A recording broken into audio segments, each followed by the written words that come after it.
We begin the news in Nigeria's northeast, where 6 pupils of the Tsangaya Quranic Centre in Gubio town have been killed by an improvised explosive device which exploded near the Tsangaya in the Gubio local government area of Borno State. The incident occurred on Saturday when a metal scavenger unknowingly collected and stored various metallic items in the building near the Tsangaya school. It was reported that the scavenger collected the IED, which was abandoned among other scrap metal, detonated and exploded at approximately 2 p.m., claiming the lives of the Alhaji's children, causing severe bodily harm to others. Metal scavenging had been prohibited in Borno State by Governor Nasril since July 2023, following report of alleged vandalism of government facilities in abandoned communities. Nigeria's Chief of Army Staff, Adedugba, has condemned in strong terms the violent attacks in some communities in Mangu local government area of Plateau State. The Army Chief was speaking when he led some senior officers of the Nigerian Army to Mangu for an on-the-spot assessment of the unrest which occurred in the area. News Centre's Chizoba Anyonwe was there and now reports.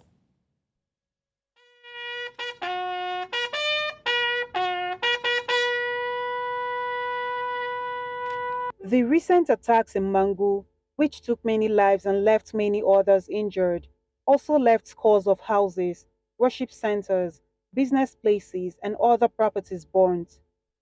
Having assessed the level of damage, the Army Chief commended the General Officer Commanding 3 Division and Commander Operation Safe Haven, Major General Abdulsalam Abubakar, for his swift response.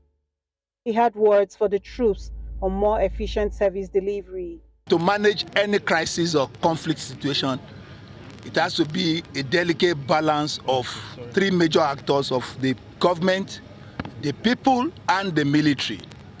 The military is meant to create an enabling environment for other elements of national power to come into play, be it political in terms of dialogue, be it developmental in terms of provision of jobs, construction of roads, and what have you. The military has been on the plateau for some time. And so we need the appearance of other elements of national power to bring a lasting and sustainable peace to Plateau. We have said this, we are discussing with other critical stakeholders to ensure that that is done. We cannot rule out flashes, occurrence of conflict, but the response of the military is what matters. What happened in Mangu on 23rd, 24th of January was contained quickly and localized in this community.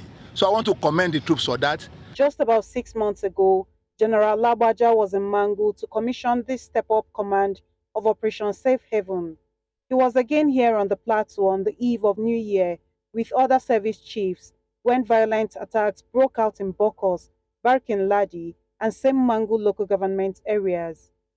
He reiterated the Nigerian Army's resolve to end the bloodbath in the state, despite rumors of complicity by the troops. The composition of the troops is such that it's a mixture of the entire Nigerian society. We don't look at faces when we are deploying our troops. We don't ask of their religion. We don't ask of where they come from. So if you ask people here, some of them are from this community, but they've joined the army. Do you expect somebody that is from this community to aid militias that have come to invade this community? I doubt if that is reasonable. So those allegations are unfounded. They are rumor as far as I'm concerned.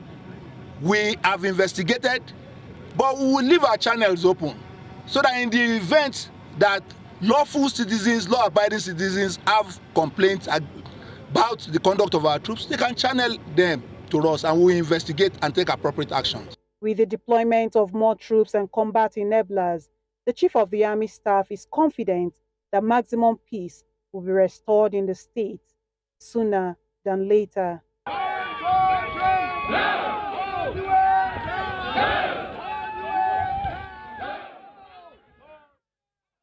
The operatives of the Nigeria Police Force have arrested one Bello Mohammed, 28 years old, from Zamfara State in Kaduna State. The divisional police officer, Tafa Division, acting on intelligence, raided one hotel in Tafa area, Kaduna, where Bello was arrested with a sum of 2.25 million naira. According to a statement signed by the police public relations officer, Olomoyiwa Adedugba. The money is suspected to be proceeds of ransom collected from kidnapped victims within the area. The suspect, during interrogation, confessed to be part of the gang that kidnapped the family members of one Barrister Ariyo in Buhari FCT on 2nd January 2024 and killed some kidnapped victims, including Nabiha, daughter of the legal practitioner, on 13th January 2024 in a kidnapper camp in Kaduna State. The suspect, in a dramatic situation, offered 1 million naira to induce the DPO, who rejected the offer and carried out his duty diligently. Still talking security, the Minister of Nigeria's Federal Capital has pledged to provide security agencies in the Amak and Abaji area councils with adequate logistics to help tackle insecurity within the Federal Capital. And this was as the minister visited both area councils to engage with residents as part of efforts to nip the escalating insecurity challenges in the Federal Capital headlong. Amadine Uyi reports. The dialogue commenced from the Apo district of Abuja with stakeholders from the Abuja Municipal Area Council. The minister urged residents of the council to take the issue of insecurity seriously, saying its effects on citizens and development can be devastating. Insecurity does not know who is a Christian. Insecurity does not know who is a Muslim. Insecurity does not know where you come from. It can be me today. It can be you tomorrow. It can be the other person tomorrow. So it has nothing to do with you are from here, you are not from here. Stakeholders of the area council presented a list of measures needed to be put in place to help some of the satellite communities tackle insecurity affecting them. It will interest you, sir, to know that if communities such as Kabusa, Keti, Bao, and other communities that have become kidnappers' hideout are accessible by security agencies, the rate of crime would have been adequately addressed. On this note, sir, we are pleading and we are appealing to you, sir, for your quick intervention to create access road to the following communities. 1. Kabusa Keti Access Road. 2. Takushara Burum Access Road. 3. Karishi to Gidankwanu, Leka and Kutasa. From there, the ministerial team then proceeded to the Abaji Area Council to meet with stakeholders over the worrisome state of insecurity in the council. The chairman of the council appealed for more military and police presence in the area, which shares borders with neighboring Kogi State. There is a demand for a military checkpoint in Yabatam has been obtained in Naharakisa. An upgrade of police outposts in Daun to a full divisional office with additional manpower, additional vehicle and logistics for the security agency to discharge their duty responsibility. The minister pledged his commitment to providing security agencies with adequate logistics. We are not going to leave anything. Our security agencies who are working will be given all the necessary support in terms of logistics. All the equipment we will give them to see that they carry out their assignment. Very soon, in not more than a week, we are going to provide vehicles to all the police divisions and other security agencies in the 6 area councils. The dialogue, according to the minister, is the brainchild of President Bola Tinubu to get the cooperation of citizens in the area councils so as to support government's quest to tackle insecurity in the nation's capital. In Abuja for News Central, I am Amadine Uyi. And now back to the news of 6 pupils killed in the Tsangaya Quranic Centre in Borno State. I have joining me live on the news a representative of Nigerian First Aid Group of Jama'atul Nasril Islam in Gubio local government area of Borno State, Zarami Alhaji Umar. Good afternoon from here. Glad to have you join me.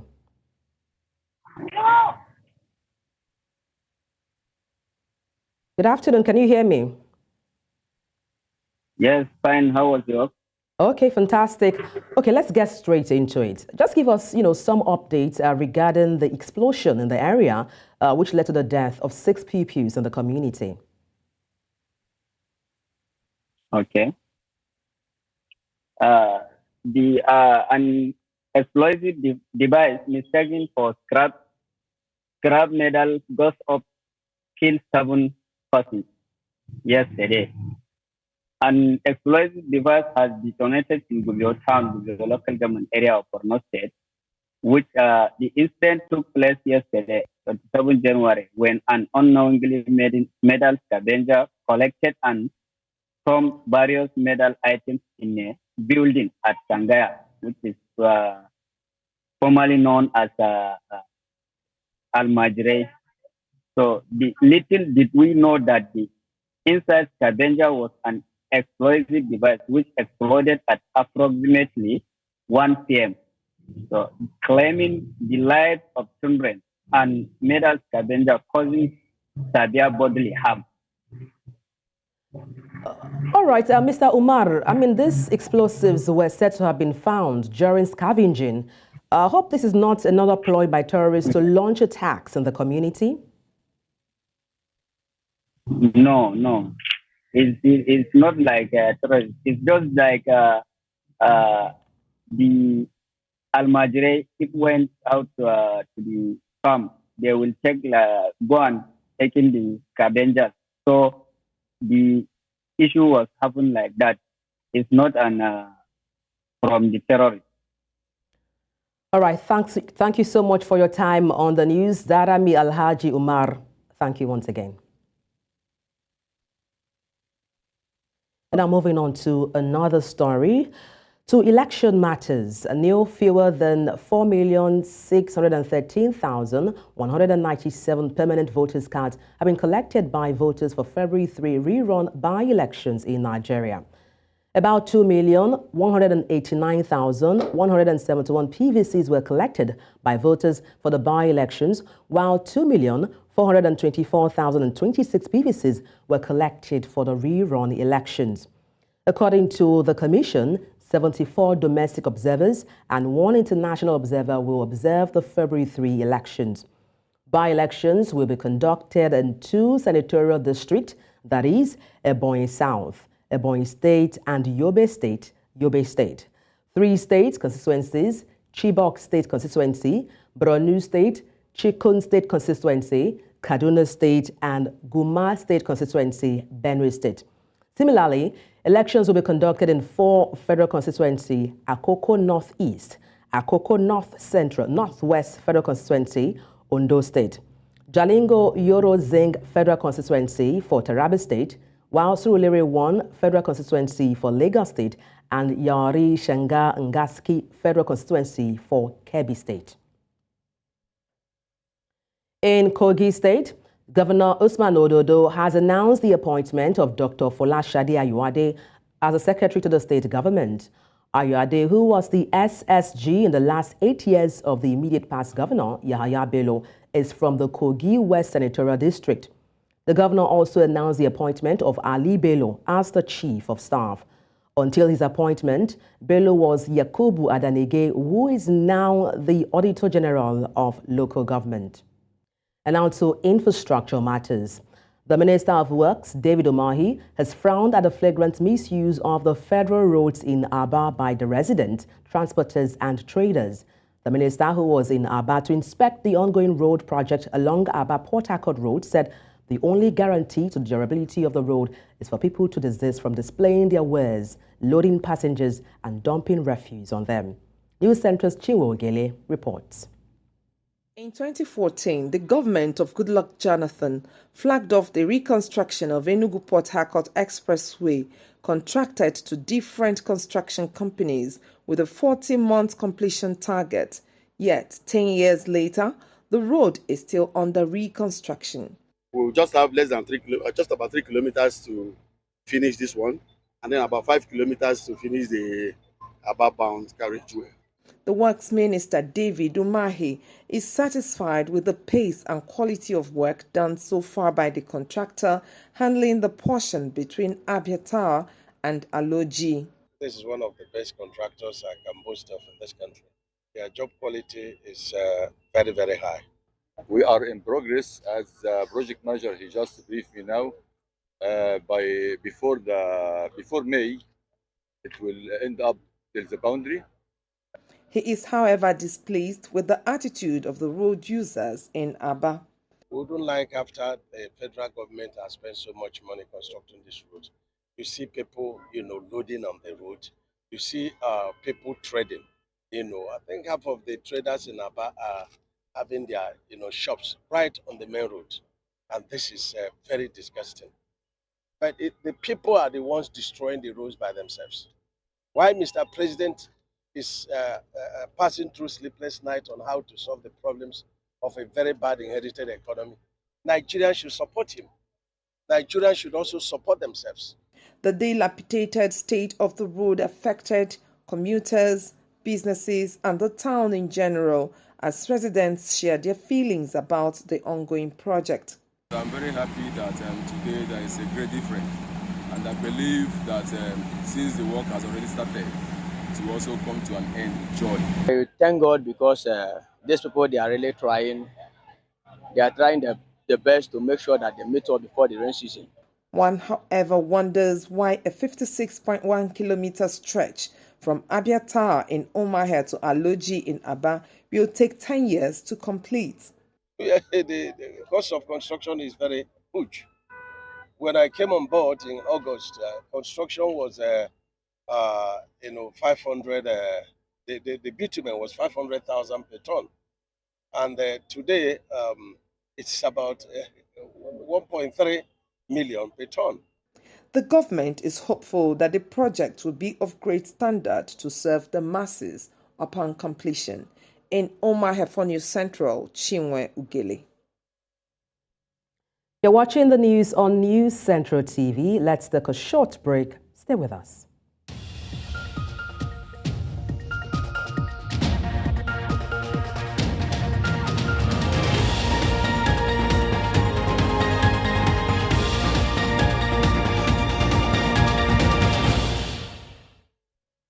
Nigeria's federal government has assured private and public media organizations in the country that it will help boost revenues to make the sector more profitable.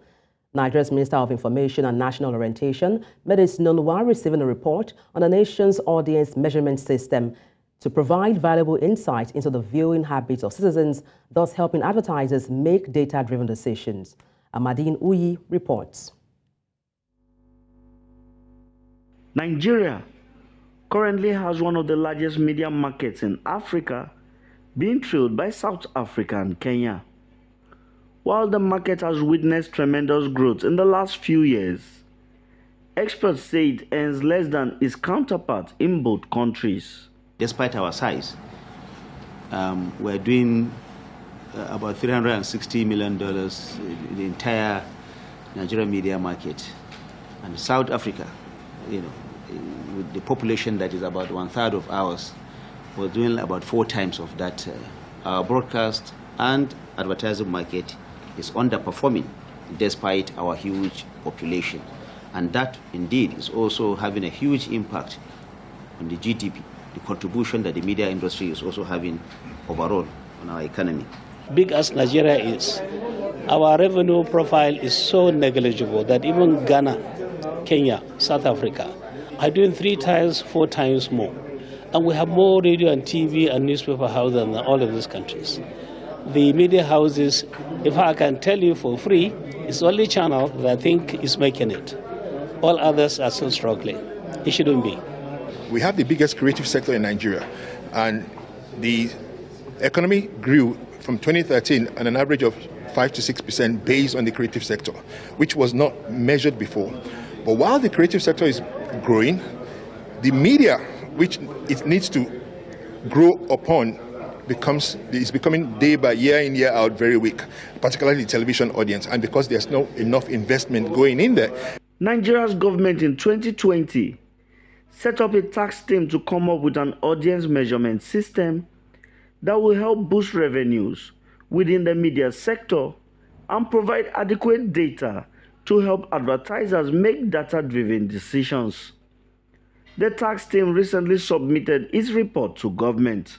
The audience measurement system holds immense importance in ensuring that our broadcasting endeavors are not only impactful, but also reflective of the diverse preferences and needs of our audience.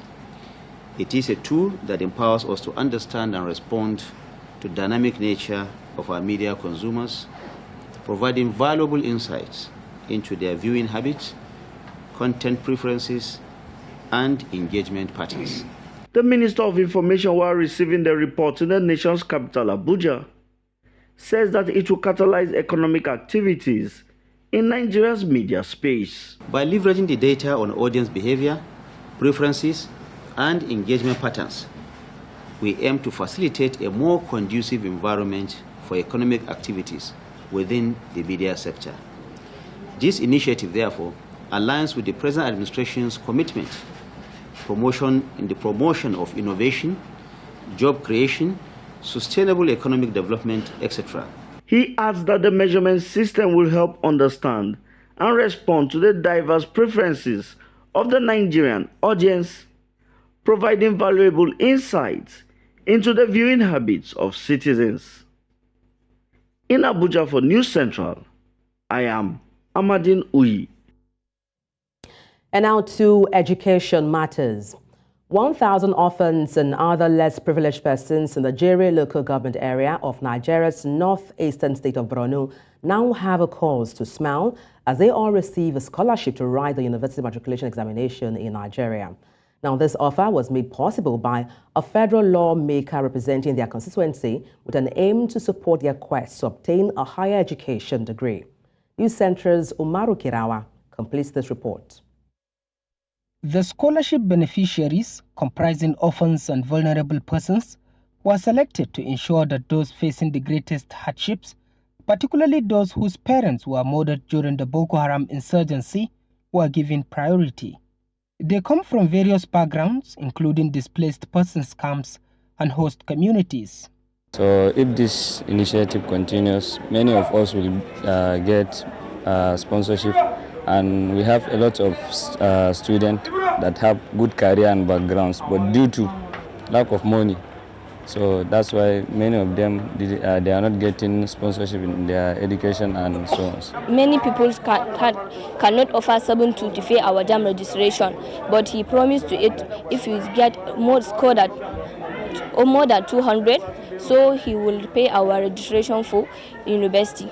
So we'll try so that we can see we'll get more than 200. JAM is now 6,200, and the people affected with insurgency in the state cannot afford to maybe have access to that JAM. But by giving them free of charge, they will now have access to go and register free of charge. So that is why we are now deciding to give them that form with the assistance of the engineer Satomi Ahmed.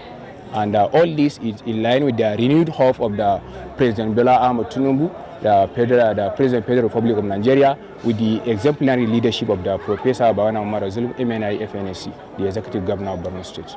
The scholarship is said to cover the entire cost of JAM registration, allowing these young aspirants an equal chance at pursuing the dream of a higher education with their peers. We will scout for the best, particularly those that we want them to become medical students and engineers. The constituency office will make sure we have secured an admission for them, and if need be, even to pay their schools. So this is the 6th time we are doing this. This time around, they have parents that will take care of their education entirely. And I'm very much happy for the turnout. This shows that our young upcoming ones are ready to queue in to the educational project of Jere Federal Constituency. By offering the youngsters scholarship to write the joint admissions and matriculation board examinations, This serves as an essential step towards the recovery efforts in the troubled northeast region and an attempt at renewing the hope of those most affected by insurgency. In Jere for News Central, Umar Kirawa. The body of late Sylvester Oromini Jr., who reportedly died on November 30, 2021, at a private hospital in Warri, Delta, after alleged health complications at Dowen College, Lagos, has finally been buried at Ogbejo, Delta State, South Nigeria. News Centre's correspondent, Austin Azu, who covered the funeral rite, reports that the father of the late 12-year-old boy vowed to get justice for his dead son. At 7 a.m. on Saturday, sympathizers and guests have converged on the residence of Sylvester Oromini Sr. in Warri, Delta State, to accompany him to Obrian's Hospital, where the body of his late son Sylvester Oromini Jr. been kept for 2 years. The remains of late Sylvester Oromini Jr. was, however, conveyed in a motorcade, moved through some major roads before arriving the Warri Club jetty for onward movement to his hometown, Ogbejo. At the funeral service, the priest described late Sylvester Oromini Jr. as having a philanthropic spirit in that in him helped influence the payment of school fees for his schoolmates and house rent for teachers.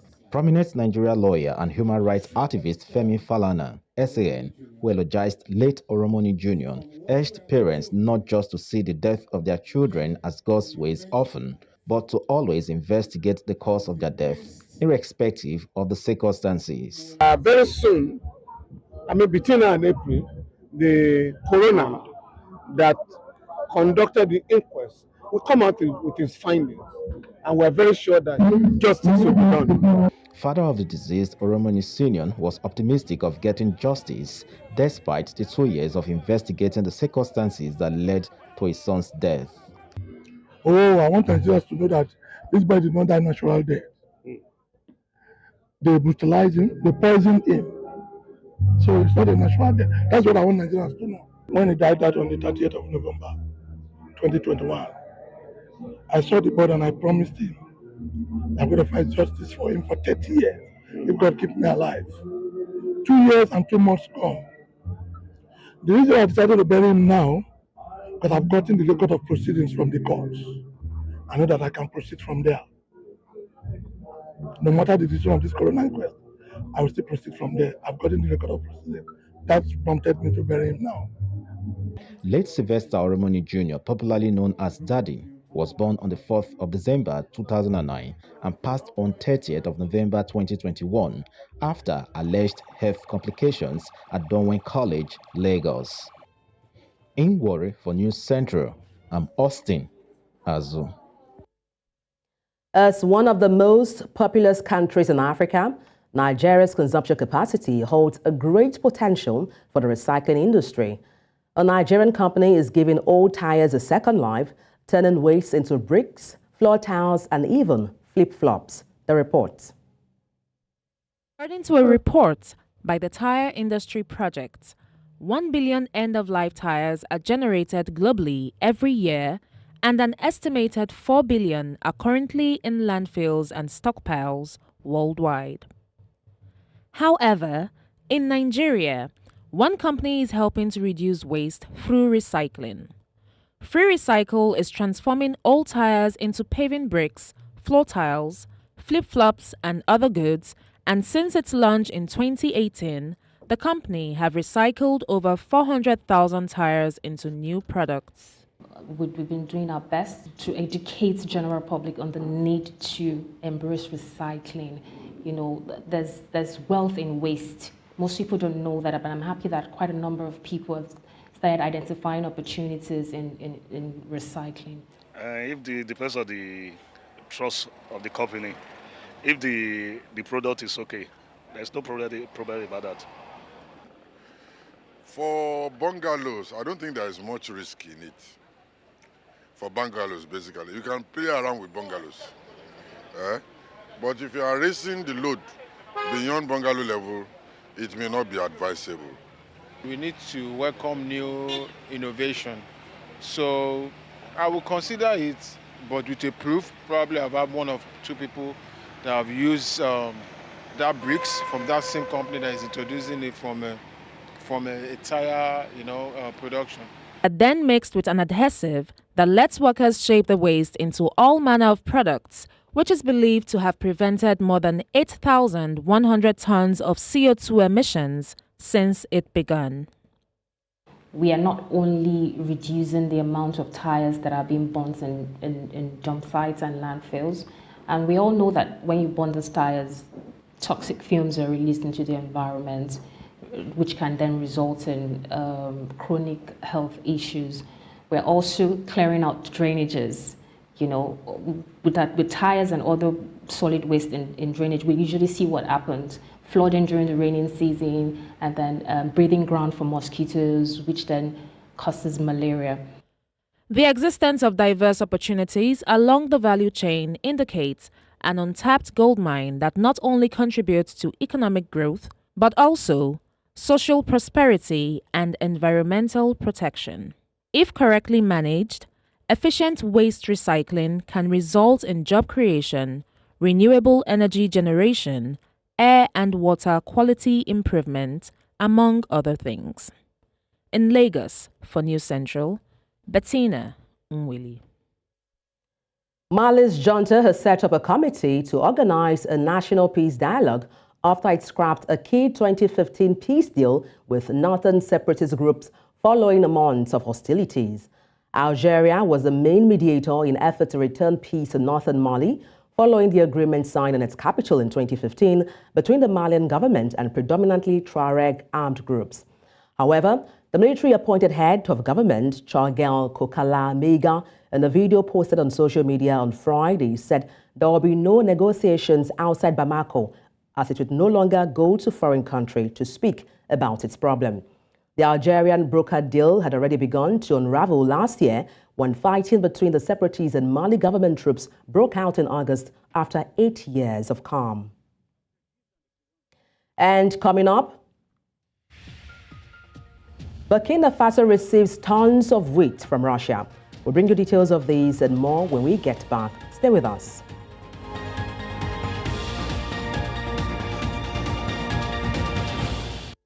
The news continues in West Africa, where Burkina Faso says it has received 25,000 tons of free wheat from Russia. Confirming the news, Burkina Faso's Foreign Minister, Karamoko Jean-Marie Traoré, called the delivery a priceless gift. Speaking at a ceremony, Traoré said the wheat consignment from Russia would help to push his nation towards developing its own production capacity in order to halt once and for all dependence on food from abroad. Ties between Moscow and Ouagadougou have been strengthening since the military took power in 2 successive coups in 2022. Last month, Russia reopened its embassy in Burkina Faso, which has been closed since the collapse of the Soviet Union. In Kenya, several hundreds of people marched in Nairobi on Saturday to protest against femicide in Kenya, where over a dozen women have been killed this month in cases that shocked the nation. At least 16 women have been killed in Kenya this year, according to media report, shining a spotlight on violence against women, which the government has described as rising. In one of the cases that gained nationwide attention, a 26-year-old woman was killed on January 4 at a short-term rental apartment by a suspect who police say is part of an extortionist gang which targets women through dating site. Barely a fortnight later, a 20-year-old woman was strangled, dismembered, and her remains stuffed into a plastic bag. 2 men are in police custody over this case, but are yet to be charged. I come from a family of women, but beyond my relationships, I'm aware that women are not safe. There's what's been happening in the news, but it's not a new issue really. Last year over 700 women suffered intimate partner deaths because of intimate partner violence. Or if you have seen anybody who has signs of maybe they are too entitled to a woman and her identity and her person, call them out, talk to them. Raise a better generation. This is what we are trying to ask. And also, other than that, the law should back us up and it should support us by making sure that these murderers are actually put to book as quick as it can be done. I am here because of the worrying silence of femicide happening in this country. It is It's not something that we can accept. It keeps happening, and the trend is very, very worrying. What we've seen in the last 10 days is, too many women brutally assaulted, killed, and tortured even. Still ahead, police anti-government protesters clash in Israel. We'll bring you details of this when we get back. Stay with us.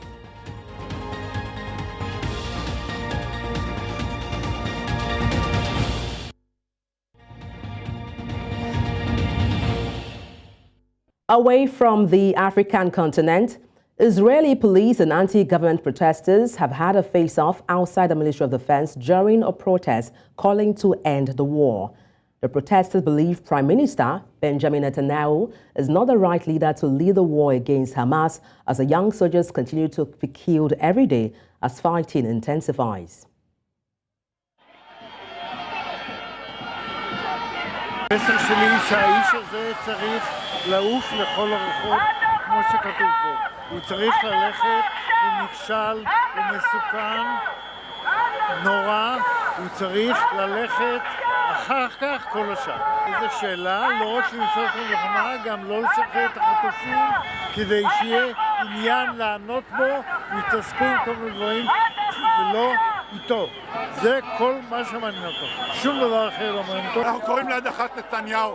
לא יכול להיות שבן אדם שמתעסק רק בעתידו הפוליטי ינהל מלחמה שבכל יום יש לנו 3 הרוגים, חיילים, פרחים צעירים. אנחנו יודעים את זה, כל העולם אומר את זה. כל השותפים שלו לשיחות על החטופים אומרים שבן אדם מושך את זה בצורה לא עניינית בגלל בעיות אישיות.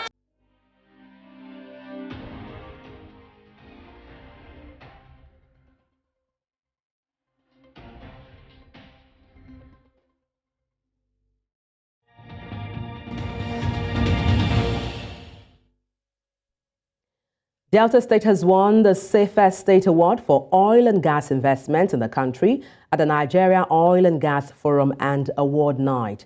The award ceremony was organized by the founder, Ms. Nafisa Aliyu Haruna, and sponsored by the Federal Ministry of Petroleum Resources, held at the International Conference Center, Abuja, on Friday night. Presenting the award, Ms. Haruna stated that the Delta State has contributed immensely to increase oil and gas production in Nigeria. She stated that Delta State emerged first from the opinion poll carried out within the industry as the safest in oil and gas sector in Nigeria.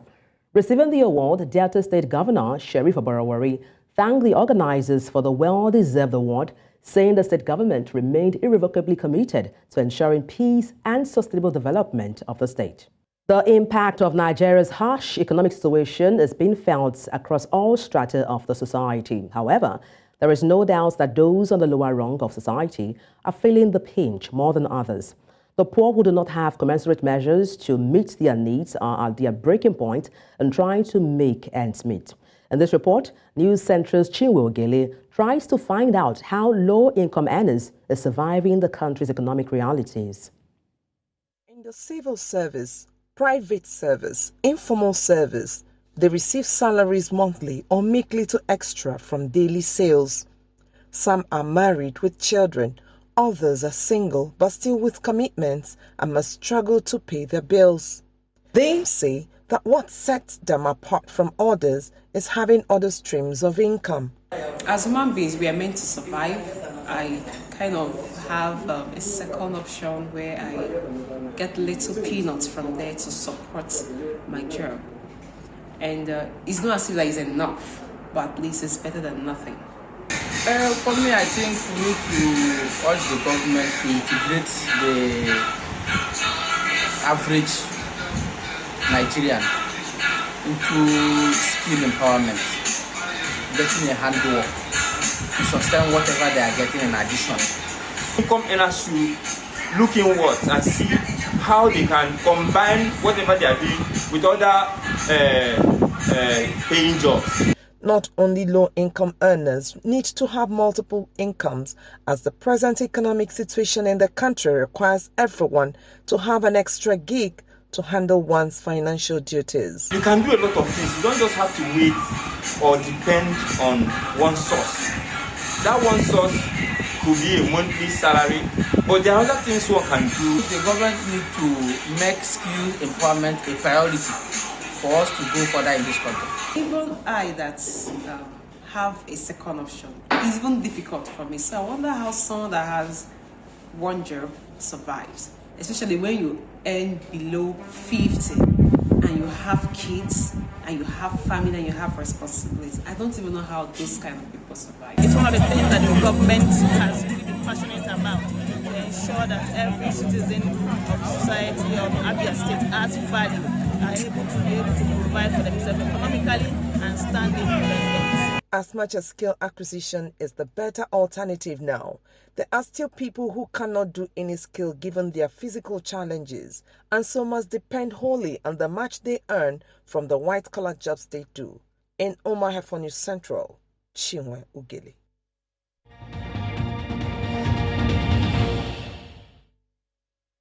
And now to sports stories.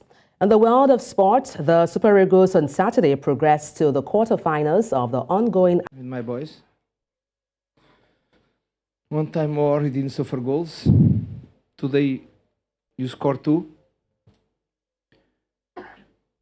Our team, I think, did a very good job, very good game against a very good team. I think he deserves to win today. Control and dominate the game. Or sometimes control more than dominate. And every time you try to... He might have brought a picnic basket because he had very little to do. Adebola Lukman, the strongest I've seen him play in this competition, 2 goals. Victor Osimhen didn't get to score, but you can see the reliance on him up front to make things happen. Convincing performance. A lot of people will start talking about the Super Eagles as possibly title contenders to do what they did 10 years ago in South Africa. We have to score again, and you wait until 18 minutes. You wait until 10 minutes at the end of the match to put your another players. How can you win? Meanwhile, Cameroon head coach Rigobert Song claimed his young side will learn tonight. This is very simple. We noticed that I really lacked, or my players lacked youth. I think youth play. We are not experienced enough. Lack of experience has played against us. Have a young thing, a national team. You do not train a national team. You don't coach a national team. You manage it, because these are players I selected who are members of the teams. And now I selected them. And that's all on the news at this hour. But before we go, let's take a look again at some of the major stories. 6 pupils have been killed by improvised explosive device in Borno State, northeast of Nigeria. Burkina Faso has received 25,000 tons of wheat from Russia. Finally, we told you that Mali is set to organize national peace dialogue to curtail the rise in separatist attacks. Send your eyewitness report to the WhatsApp number on the screen and follow us on social media. We are at News Central TV. You can watch us live on DSTV, channel 422, Star Times, channel 274, Avo TV, and YouTube. Many thanks for watching. I am Adebola.